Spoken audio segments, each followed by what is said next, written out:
across Canada and North America. Do you think Sportsnet takes a little shot? They should. Because you know what? I was sitting there, I was thinking about TNT the other day because after post-game, Biz was talking to McDavid, asking dumb questions. McDonair. She was talking about Donners and Madonna and Donaires.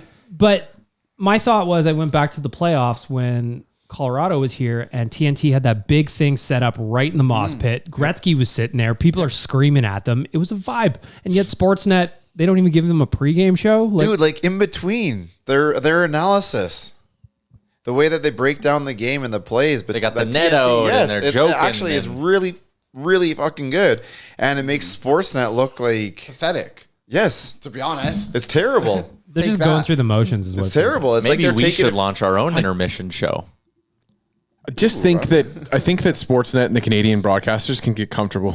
They just can be comfortable because we're going to watch the hockey whether they're doing anything. They don't need to grow the game. Yeah. That's exactly what it is. How crazy is it that Sportsnet now has Keith Yandel and Anson Carter, who try to show some personality on when they do it? It's not the same. Then they go to TNT and they're like completely different. Yeah. Essentially, it's half of the cast that they do for Sportsnet, right? Here's what I don't like. You hear the bits that go viral, and I know you have a take, sorry, Dan, but like you hear the bits that go viral on TNT, and it's like Keith Yandel telling a funny story and joking around. And then you watch Yandel and Anson Carter on the intermissions for Oilers games, and it's like, let's give a pick for the Norris. I like Erik Karlsson. I don't think he plays defense.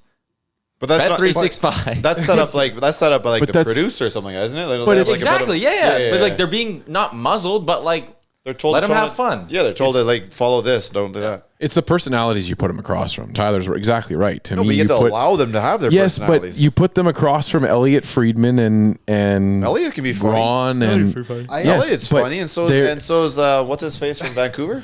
But they go back to the exact same tropes that they've always done on Canadian television. That's just it. Yeah, because they're not allowed to. Who's facing the most pressure in the playoffs? Yes. But also, like TNT knows what they have there because the NBA show on TNT, I don't even care about basketball, but I see that shit all the time because those guys are having fun. Yeah. Like the clip of Shaq getting pushed into the Christmas tree. The best. See, and I don't even big man down. I don't even compare it to that because those are just like big personalities, and that's not really basketball stuff. What I'm more impressed with, and I do enjoy that part of the hockey aspect too, but what I really enjoyed is the breakdown of the analysis of the game. Yeah, it is much better. They do have more freedom to do. Yeah, like I was watching a game, and I don't know which game it was, but it was Sarah Nurse and it was Lundqvist, and she was explaining what she's thinking about when she's going down on a breakaway, and then he explains what he's thinking about when he's facing a breakaway, and it was actually really, really well done. And you don't get an iota of that from Sportsnet.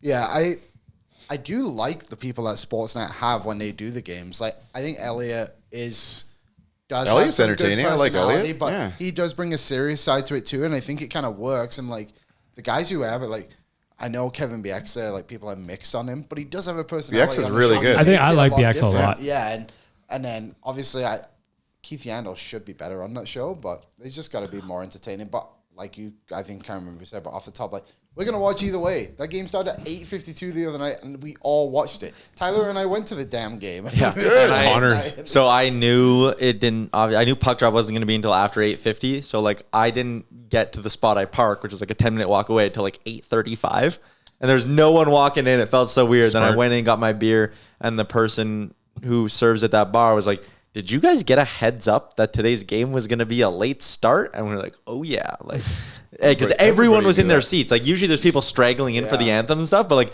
you could tell people have been sitting in their seats like 15 minutes being like, what the hell? I had something going on Wednesday night. So when I got home, I turned on my TV expecting that I'd be midway through the first period or something. It was like 8:55 and the anthems were still going. I'm like, oh my Lord. Crazy. Anyway, yesterday on Better Late Than Never, that was kind of something that annoyed me. Like,